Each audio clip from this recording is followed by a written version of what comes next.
Hello friends, you are with me on our channel Biology with Surjit sir. And today we are going to discuss pteridophytes on the basis of their general characters, classification and economic importance. महत्वपूर्ण बात यह है कि हम video में हिंदी और English दोनों type के वर्ड्स का समावेश रखते हैं और हमारे नोट्स में भी दोनों टाइप की वर्ड टर्मिनोलॉजी मिलती है। ज़्यादातर बच्चे हिंदी को पसंद करते हैं, हिंदी मीडियम के होते हैं, तो उनकी भी समझ में आ जाए बाइलिंगुअल टाइप से हम अपने डिस्कशन को, अपने वीडियो को चलाते हैं। हमारे इस वीडियो से आपको TGT, PGT, NEET, NET, SET, assistant professor, GSC lecturer, LT grade, CUET, ICAR और डिफरेंट स्टेट बोर्ड्स के एग्ज़ाम के लिए बेनिफिट मिलेगा। आसान भाषा में, हिंदी में आपको इसमें समझाया जाता है और इंग्लिश में भी समझाया जाता है। तो आप हमसे जुड़े रहिए, हमारे चैनल को लाइक कीजिए, शेयर कीजिए, सब्सक्राइब कीजिए।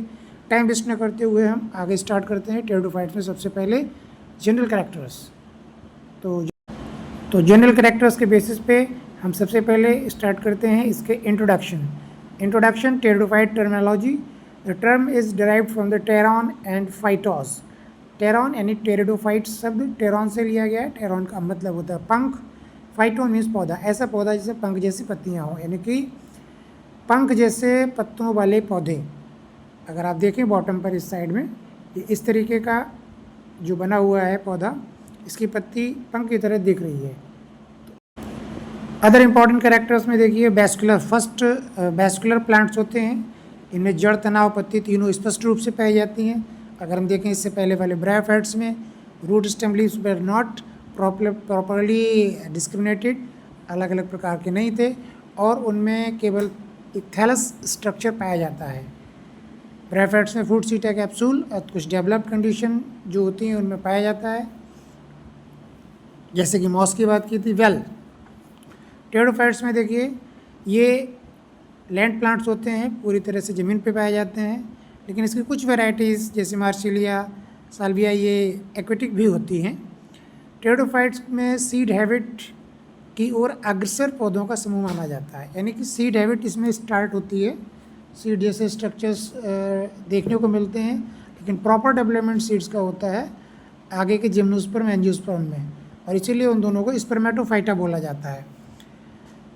प्रोग्रेसिवली हम बात करें तो position in the plant kingdom कहाँ रखा जाता है, तो थैलोफाइटा और स्पर्मेटोफाइटा के बीच में रखा जाता है। थैलोफाइटा जिसमें एल्गी, फंजाई और ब्रायोफाइट्स आते हैं। स्पर्मेटोफाइटा जिसमें जिम्नोस्पर्म और एंजियोस्पर्म आते हैं, उन दोनों के बीच में इसको रखा जाता है। उन दोनों के बीच में रखने की वजह से इसको हम कनेक्टिंग लिंक मान सकते हैं कि दोनों के बीच की कनेक्टिंग लिंक है। और इनको एक और स्पेशल बात है कि इस टाइप के प्लांट्स जो होते हैं उनको snacks of the plant kingdom भी कहा जाता है। ठीक है, एम्फीबियंस तो नहीं कहना चाहिए क्योंकि proper amphibians they are the bryophytes. Stepping stone to seed plants, ये भी इनको एक अदर नेम दिया जाता है। On the basis of evolution, what is the important role played by these pteridophytes, ये देखते हैं। ये पौधे स्थलीय जीवन की दिशा में एक महत्वपूर्ण कड़ी हैं, यानी टेरेस्ट्रियल प्लांट्स जो हैं, हम जानते हैं कि चाहे प्लांट्स की हो चाहे एनिमल्स की बात हो, first of all life originated in the water, यानी पानी में सबसे पहले ओरिजिनेट होकर आए थे। तो लैंड प्लांट कैसे बने, उसके लिए एक बहुत अच्छा एग्जाम्पल ये दिखाता है। इनमें संवहनी ऊतक यानी वेस्कुलर टिश्यूज, जाइलम फ्लोएम का विकास हुआ है। जड़, तना, पत्ती का वास्तविक विकास हुआ है। सीड हैबिट की ओर अग्रसर होने के कारण उच्च पादपों के विकास के क्रम में महत्वपूर्ण स्थान रखते हैं। When we are talking about the higher plants, the development and the evolution from very simple type plants, these are kept in the middle one. इसके महत्वपूर्ण एग्जाम्पल्स देखिए, लाइकोपोडियम, सिलेजनेला, एक्विस्टम, सैलोस्टम, टेरिस, डायोप्टेरिस, मार्सिलिया, एजोला। इनमें कुछ aquatic हैं और कुछ terrestrial हैं, जैसे कि मार्सिलिया है, एजोला है। जनरल कैरेक्टर्स की बात करते हैं। First of all, plant body sporophytic, dominant, independent and well developed. Sporophytic means diploid plant body, dominant phase रहता है ये डिप्लॉयड का। इंडिपेंडेंट होता है मीन्स स्पोरोफाइट इज इंडिपेंडेंट, जबकि ब्रायोफाइट्स में sporophyte was dependent on the gametophyte. Plant body में true root, stem और लीव्स मिलती हैं। वेस्कुलर टिश्यू जाइलम फ्लोएम ये वेल डेवलप्ड होते हैं। एंड नेक्स्ट लीव्स माइक्रोफिलस यानी छोटी पत्तियाँ या मेगाफिलस बड़ी पत्तियाँ, दो प्रकार की हो सकती हैं। देन ट्रू रूट्स एडवेंटिशियस होती हैं। एडवेंटिशियस रूट्स आपको मालूम है, रूट के अलावा किसी अदर पार्ट से, रेडिकल के अलावा अदर पार्ट से निकले। सेक्स ऑर्गन्स एंथ्रेडिया आर्चिगोनिया इसमें भी होते हैं। एंथ्रेडिया आर्चिगोनिया हमने देखे थे, इससे पहले भी थे, यानी कि ब्रायोफाइट्स में भी होते हैं और फर्दर मोर जब आगे जाएंगे तो जिम्नोस्पर्म में भी मिलेंगे। लेकिन धीरे धीरे एंथ्रेडिया आर्चिगोनिया ये रिड्यूस होते चले जाते हैं, इनका साइज छोटा होता जाता है और रियल सेक्स ऑर्गन्स का डेवलपमेंट होता जाता है।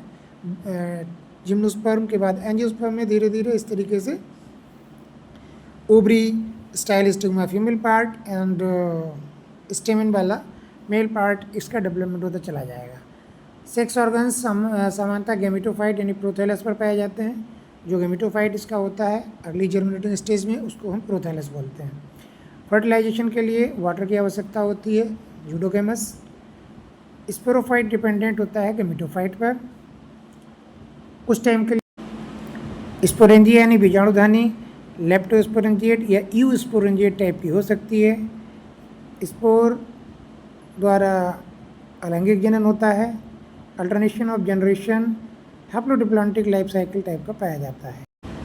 माइक्रोपिल छोटी पत्ती आप देख सकते हैं, सिंगल अनब्रांच्ड वेन मिलती है इसकी अगर एनाटॉमी देखें तो। ओमेगापिल बड़ी पत्ती, इसकी एनाटॉमी देखें तो मैनी ब्रांच्ड वेन्स देखने को मिलेंगी।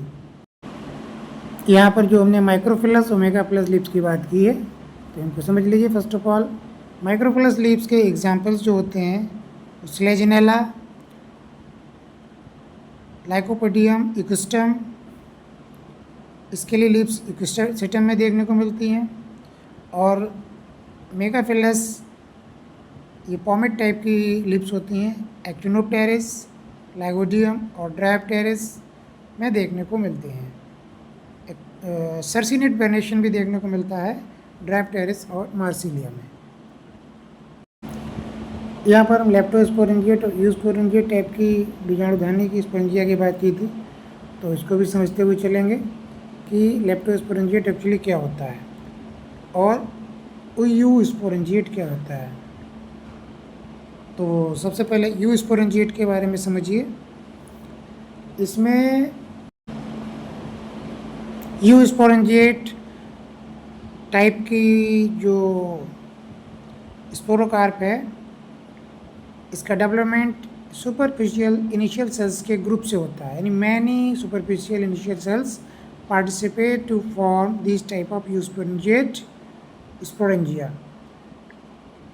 एंड यू स्पोरेंजिएट स्पोरेंजिया में पेरिक्लाइनल और एंटीक्लाइनल टाइप के डिवीज़न होता है, जबकि leptosporangiate is this develop from single superficial cell. और ऐसी कंडीशन में जो डेवलप होने वाली स्पोरेंजिया है वो लेप्टोस्पोरेंजिया बोली जाती है। अगर हम लेप्टोस्पोरेंजिया के एग्जाम्पल की बात करें तो फर्न में देखने को मिलती है लेप्टोस्पोरेंजिया फर्न। और एक चीज़ और है, टैपेटम के बारे में बताएं। टैपेटम एब्सेंट होता है साइलोटम में, ये भी एग्जाम्पल में पूछा जा सकता है। स्पोरोकार्प के बारे में अगर पूछा जाए तो sporocarp are functionally and developmentally modified leaflet होते हैं, bearing many sori inside them. Each sori consists of several sporangia covered by thin hood of tissue which is called indusium. यानी indusium के अंदर बंद रहते हैं डिफरेंट टिश्यू स्पोरेंजिया के, जिनको हम सोराई कहते हैं, और ये लीफ पर होते हैं, इसीलिए स्पेशल कैरेक्टर स्ट्रक्चर। एक बार फिर समझ लीजिए सोराई क्या होते हैं। कई बार स्पोरेंजिया जो हैं वो ग्रुप्स में मिलते हैं और ऐसे ग्रुप्स को हम सोराई कहते हैं। ये सोराई भी 3 टाइप के होते हैं, सिंपल सोरस, ग्रेडेड सोरस और मिक्स्ड टाइप के सोरस। सिंपल टाइप के सोरस बॉटरिचियम और फ्यूब्लासम में मिलते हैं। ग्रेडेड टाइप के सोरस मार्सिलिया, साइथिया में मिलते हैं। मिक्स्ड टाइप सोरस ड्रायोप्टेरिस और एडियंटम में देखने को मिलते हैं। यहीं पे हम जो सोराई की बात कर रहे हैं, तो आप समझिए सोराई ये क्या है। सोराई के बारे में बताया था कि देर आर मैनी स्पोरेंजिया, यानी बहुत सारी स्पोरेंजिया इसमें होंगी। आपको इसके 3 टाइप बताए थे, एक सिंपल, ग्रेडेड और मिक्स टाइप के। साथ ही ये सोराई जब ये सोराई नेक्ड होती है या फिर कभी कभी ये कवर्ड होती है, तो जब सोराई कवर्ड रहेगी तो इसके कवरिंग को कहते हैं इंडूशियम। तो ये कुछ टर्मिनोलॉजी है जो और पूछी जा सकती है। अब ये इंडूशियम भी 2 टाइप का होता है, ट्रू इंडूशियम और फॉल्स इंडूशियम। ट्रू इंडूशियम जो प्लेसेंटा से बनता है, ड्राफ्टेरिस मार्सिलिया में देखा जाता है। And the false indusium when the leaf turn to arise indusium, जो टेरिस में देखने को मिलता है। तो ये था सोराई, इंडूशियम और सोरस और यूस्पोरेंजिएट, लैक्टोस्पोरेंजिएट के बारे में। हम वापस आते हैं अपने टॉपिक पर। इसके ओरिजिन की बात करते हैं, तो टेरिडोफाइट्स का ओरिजिन कब हुआ, कैसे हुआ, कहाँ से हुआ, इसके बारे में डिस्कस करेंगे। टेरिडोफाइटा की उत्पत्ति प्रथम स्थलीय पादपों से हुई है। मतलब जो पौधे टेरेस्ट्रियल कंडीशन में पाए जाने लगे, उनसे इनका डेवलपमेंट। टेरिडोफाइटा टर्म हैकल ने दिया था। हैकल बहुत फेमस है इनका नाम। स्टडी टेरिडोफाइट्स की टेरिडोलॉजी बोली जाती है। कुछ साइंटिस्ट की बात करें इंपॉर्टेंट जो टेरिडोफाइट से रिलेटेड है, स्कॉट, ईम्स, जिमरमैन, बॉबर, और मोस्ट इम्पॉर्टेंट इंडियन टेरिडोलॉजिस्ट का नाम पूछा जाता है, कौन है? P.N. मेहरा। तो ये P.N. मेहरा इसके लिए फेमस है।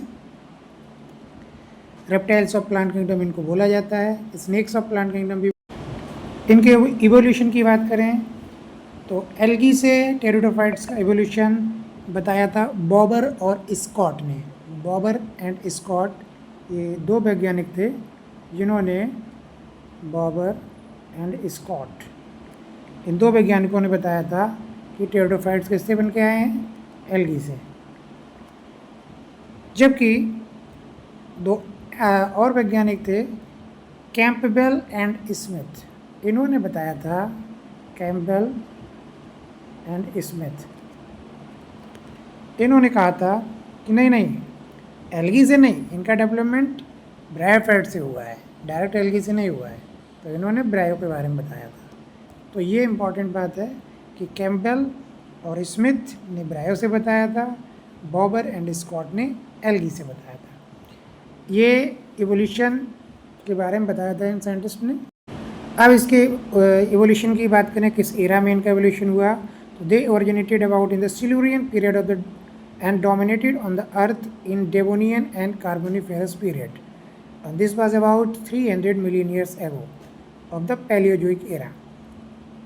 तो ये इसका इवोल्यूशन हो गया। ओरिजिनेशन इनका सिल्यूरियन में माना, Silurian, and then after they dominated in the Devonian and Carboniferous. तो डेवोनियन और कार्बोनिफेरस 2 में इनका डोमिनेट फेज देखने को मिला।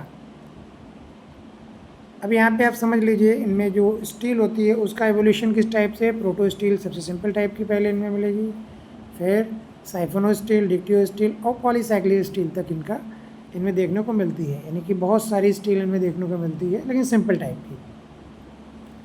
हेट्रोस्पोरी, सीड हैबिट, दोनों चीज़ें इनमें मिलती हैं। हेट्रोस्पोरी सिलेजिनेला में आपको देखने को मिलेगी, और सीड हैबिट लास्ट धीरे धीरे डेवलपमेंट सीड का भी होने लगता है, सीड टाइप स्ट्रक्चर। स्पोरोफाइट का संगठन तथा ऊतक तंत्र से एक जटिल हुआ है। गेमेटोफाइट आकार में घटता जाता है और स्पोरोफाइट प्रमुख होता जाता है, बढ़ता जाता है। इवोल्यूशनरी सिग्निफिकेंस, एक्चुअल में इनका फ़ायदा क्या है? तो ये प्रथम सच्चे वेस्कुलर प्लांट होते हैं जिससे स्थलीय परितंत्र में स्थिरता प्रदान की जाती है मृदा निर्माण में जैविक पदार्थ संचय तथा कोयला निर्माण में इनका योगदान रहा, क्योंकि इनमें वुड टाइप के स्ट्रक्चर मिलते हैं। जिम्नोस्पर्म और एंजियोस्पर्म के विकास की दशा में संक्रमणकारी समूह यानी ट्रांजिशनल है, क्योंकि इसी के बाद जिम्नोस्पर्म फिर एंजियोस्पर्म का डेवलपमेंट हुआ। जटिल ऊतक अंगों और जीवन चक्र के विकास के लिए इसमें महत्वपूर्ण चरण हैं। साथ में समझते चलिए, ज़्यादातर ये हर्बेसियस होते हैं, जैसे एजोला, साल्विनिया, लेकिन कुछ ट्री टाइप के भी मिलते हैं, वुडी मिलते हैं और पेरिनियल टाइप के भी मिलते हैं, जैसे साइथिया, साइजिया, लेपिडोडेंड्रॉन, एंजियोप्टेरिस टाइप। राइनिया जूस्ट्रोफाइलम ये स्टार्टिंग के वेस्कुलर प्लांट हैं जो जीवाश्म के रूप में मिले थे। इन्हें डेवानो कार्बोनिफेरस काल में पाया गया। मैंने अभी भी आपको बताया था, डेवोनियन कार्बोनिफेरस टाइम में ये क्या थे, फ्लरिश्ड थे, बहुत ज़्यादा डोमिनेटेड थे। और इनका ओरिजिनेशन कब हुआ, सिल्यूरियन पीरियड में। करेक्ट। कहाँ कहाँ मिले थे, Scotland, Canada, Russia, India, Australia, इनमें इनके फॉसिल्स मिले थे। जिससे पता लगता है 400 से 350 मिलियन ईयर्स एगो इनका टाइम पीरियड था, जब ये बहुत ज़्यादा डोमिनेटेड थे। अब जियोलॉजिकल डिस्ट्रीब्यूशन इनका देख लें कि जियोलॉजिकल डिस्ट्रीब्यूशन किस टाइप का है।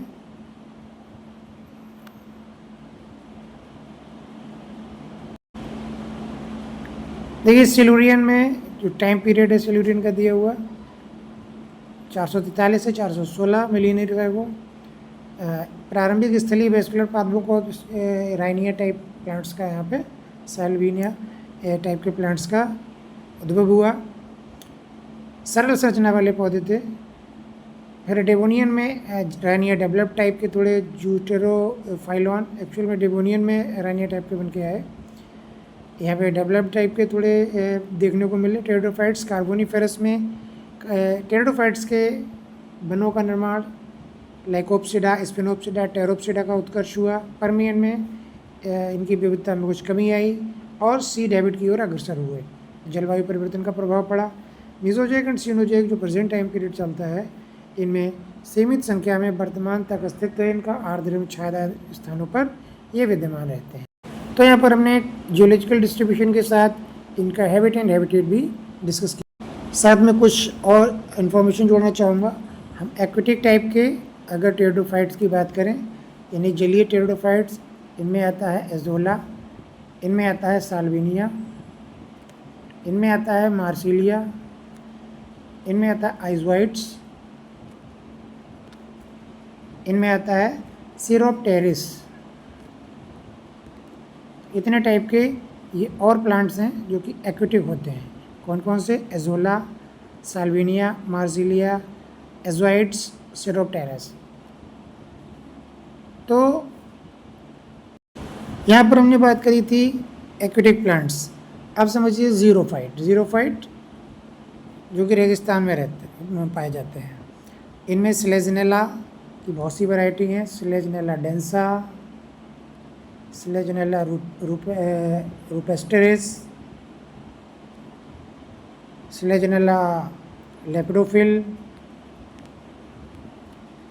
और इक्विस्टम भी मिलता है।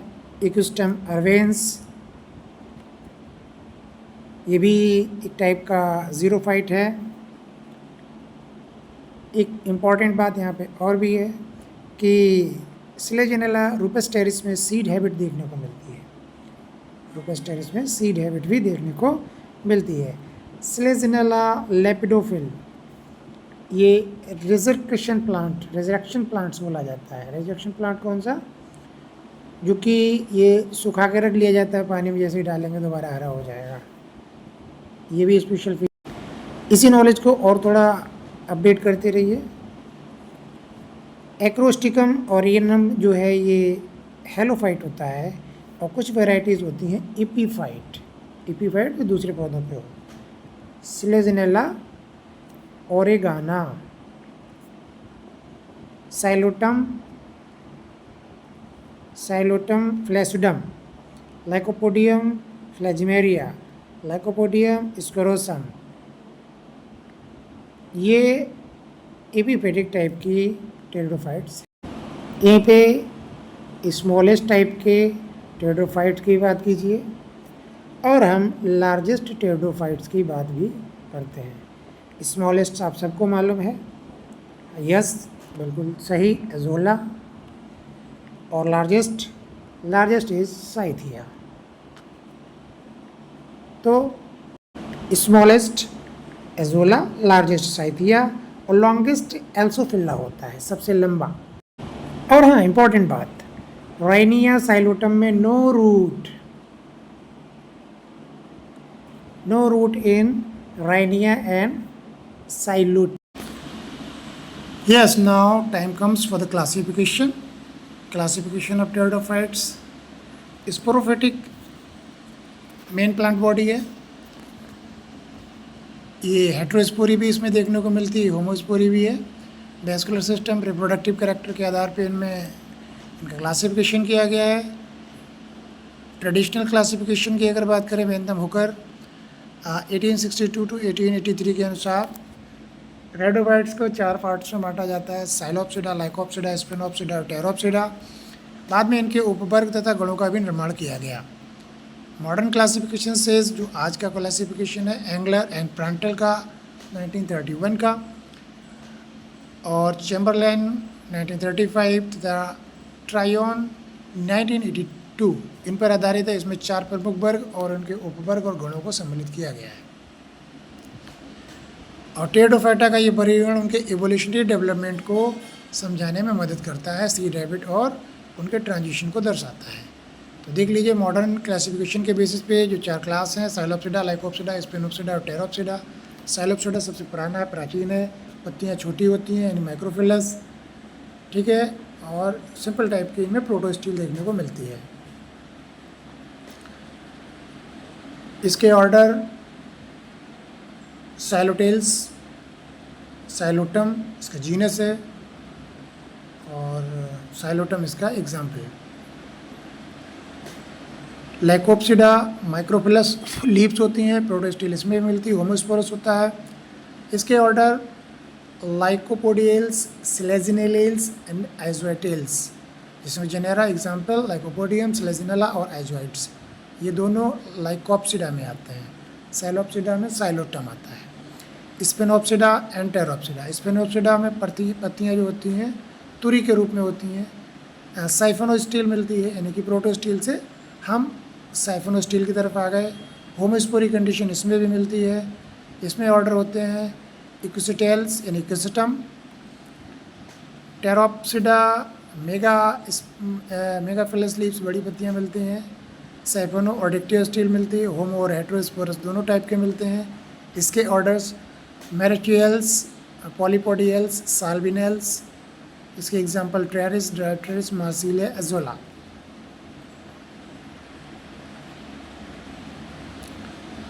Now basis of the classification, morphology of the sporophyte, जड़दाना पत्ती की, types of the vascular system यानी स्टील की संरचना के आधार पे, types of the leaves, microphyll, megaphyll के आधार पे, nature of the arrangement of the sporangia and types of spores, homo, hetero, structure of gametophyte, prothallus and embryological characters. हमने देखा था कि इन सब की बेसिस पे हमने इसको क्लासीफाई किया था। Comparison of the major classes, अगर देखें हम क्या क्या कंपैरिजन है, तो साइलोप्सिडा में अगर पत्ती की बात करें तो इनेशन, लाइकोप्सिडा में माइक्रोफिलस, स्पिनोप्सिडा में होल्ड स्केली लीव्स, एंटेरोप्सिडा में मेगाफिलस लीव। स्टील की बात करें, साइलोप्सिडा protostele, Lycopsida protostele, स्पिनोप्सिडा साइफोनोस्टील, एंटेरोप्सिडा साइफोनोला and डिक्टियोस्टील। Sporangia की बात करें तो फ्यूज टाइप की स्पोरेंजिया है साइलोप्सिडा में, लाइकोप्सिडा में एक्सिली टर्मिनल, स्पिनोप्सिडा में टर्मिनल स्ट्रोबिलस और टेरोप्सिडा में ऑन फ्रंट यानी सोराई, वो पत्तियाँ जिन पे सोराई होते हैं उनको फ्रंट कहते हैं, मेगाफिलस। स्पोर्स की बात करें साइलोप्सिडा में होमोस्पोरस, लाइकोप्सिडा होमोस्पोरस, स्पिनोप्सिडा होमोस्पोरस और टेरोप्सिडा में होमो हेट्रो दोनों टाइप के मिल लेते हैं। एग्जाम्पल देख लीजिए, साइलोटम साइलोप्सिडा का, लाइकोप्सिडा का Lycopodium Selaginella, Equisetum is the example of Sphenopsida and Pteropsida का example Pteris, Marsilea and Azolla. तो ये थी बात क्लासिफिकेशन की। अब आगे हम बात करते हैं इकोलॉजिकल इम्पोर्टेंस की। इसका क्या इकोलॉजिकल इम्पोर्टेंस है? सोर्स ऑफ फॉसिल फ्यूल का सोर्स है। बहुत बहुत बड़े पौधे टेरिडोफाइट्स के कार्बोनिफेरस एरा के दब गए थे, जो कि पेट्रोल में कन्वर्ट हो गए। फॉसिल फ्यूल इनसे प्राप्त होता है। कोल यानी कोयला भी बहुत सा इनसे प्राप्त होता है। एंड जेनेरा इसका लेपिडोडेंड्रॉन्स, सेलेजिनेरिया एंड कैलामाइट्स आदि कोयला निर्माण के महत्वपूर्ण सोर्स हैं। ग्रीन मैन्योर एजोला एक टेरिडोफाइट हमने बात की थी, सबसे छोटा टेरिडोफाइट है, जलजीवी फर्न है, जिसमें एनाविना नाम का साइनोबैक्टीरिया रहता है जो सिम्बियोसिस करता है। एनाविना ये बहुत ही इंपॉर्टेंट है पौधों के लिए, नाइट्रोजन फिक्सेशन करता है। पैडी फील्ड में ग्रीन मैन्योर के रूप में इसका उपयोग होता है। राइस फील्ड में ईल्ड को ये बढ़ाता है। तो एजोला एक इम्पॉर्टेंट है। तीसरा, soil binding and erosion control. Fern अपने राइजोम एवं रूट सिस्टम के द्वारा सॉइल को बाइंड करती है। पर्वतीय एवं ढलानों वाली भूमि में सॉइल इरोजन रोकने में सहायक है। लैंडस्लाइड प्रभावित क्षेत्रों में इसको स्थिर करती है। ऑर्नामेंटल वैल्यू की बात करें तो बहुत से फर्न सजावटी होते हैं, जैसे नेफ्रोलैप्सिस, एडियंटम, टेरिस, डायोप्टेरिस। घर, बाग, बगीचे, पार्क, कार्यालयों में ये लोकप्रियता इनकी दिखती है। एडियंटम, इसको हम बाकिंग फर्न भी बोलते हैं, ये भी आप याद रखिए। मेडिसिनल प्लांट्स की बात करें, डायोप्टेरिस, फिलिक्स मास में एंथैल्मिक कृमिनाशक गुण होता है। कुछ फर्न्स को लोग चिकित्सा के रूप में भी यूज़ करते हैं, त्वचा रोगों में, सूजन, इन्फ्लेशन में, घाव को भरने में। इसी के साथ बायो इंडिकेटर्स के रूप में भी इस्तेमाल होते हैं। फर्न वायु प्रदूषक के प्रति संवेदनशील हैं, एयर क्वालिटी मॉनिटरिंग में उपयोग होते हैं, पोल्यूशन सेंसिटिव माने जाते हैं। पॉलन सोर्स, लाइकोपोडियम स्पोर्स हल्के चिकने, जलरोधी और लॉन्ग वेबिलिटी रखते हैं। फार्मेसी, कॉस्मेटिक्स, फायरवर्क्स में उपयोग होते हैं। माइक्रोस्कोप स्लाइड पर भी सेल मार्क करने में प्रयोग किए जाते हैं। अदर यूज़, इकोसिस्टम में सिलिका अधिक होता है, बर्तन साफ करने में इस्तेमाल होता है, धातु पॉलिशिंग में इस्तेमाल होता है। कुछ फर्म्स में बास्केट मैट, रोप आदि बनाने में, हॉर्टिकल्चर और लैंड स्कैपिंग में भी इसका उपयोग कुछ का किया जाता है। जनरल समरी की बात करें तो use for example source of coal, Lepidodendron, Sigillaria की हमने बात की थी, ग्रीन मैन्योर, एजोला क्योंकि एनाविना उसमें है, ornamental Nephrolepis, Adiantum, medicinal Dryopteris, filix mas, soil binding fern का काम है, pollen source Lycopodium spores and bioindicators pollution sensitive हैं, polishing agent ecosystem silica, pteridophytes ancient group, is nature ever useful for future. कुछ निष्कर्ष की टेरिडोफाइट्स केवल evolution में महत्वपूर्ण नहीं बल्कि मानव जीवन में अत्यंत उपयोगी हैं। हमने इकोनॉमिक इंपॉर्टेंस पे देखा। Fossil fuel, green manure, medicine, ornamental, soil conservation and pollution monitoring में इसका रोल है। इससे अनेक इनके इकोलॉजिकल, इकोनॉमिक और साइंटिफिक वैल्यू होने का हमें पता लगता है। तो ये था टेरिडोफाइट्स के बारे में, टेरिडोफाइट्स का जनरल कैरेक्टर्स, कुछ मैंने इंपॉर्टेंट पॉइंट्स भी बीच में बताए, इनका क्लासिफिकेशन और टेरिडोफाइट्स का इकोनॉमिक इंपॉर्टेंस। टेरिडोफाइट्स के रहे बचे हुए पार्ट्स के लेकर हम एक नई वीडियो के साथ हाजिर होंगे। आप तैयार रहिए उसके लिए, और इसके लिए चैनल को लाइक, शेयर, सब्सक्राइब कीजिए। परीक्षा उपयोगी चीज़ों को मैं इंक्लूड करने की पूरी कोशिश करूँगा।